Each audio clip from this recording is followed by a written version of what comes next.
أعوذ بالله من الشيطان الرجيم. بسم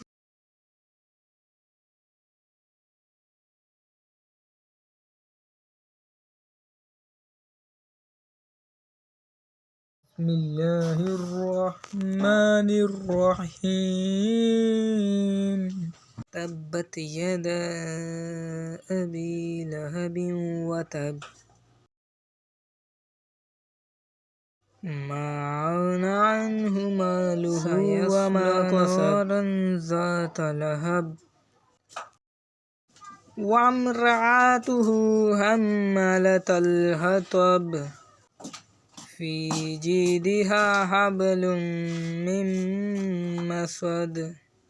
آمنت بالله صدق الله العظيم.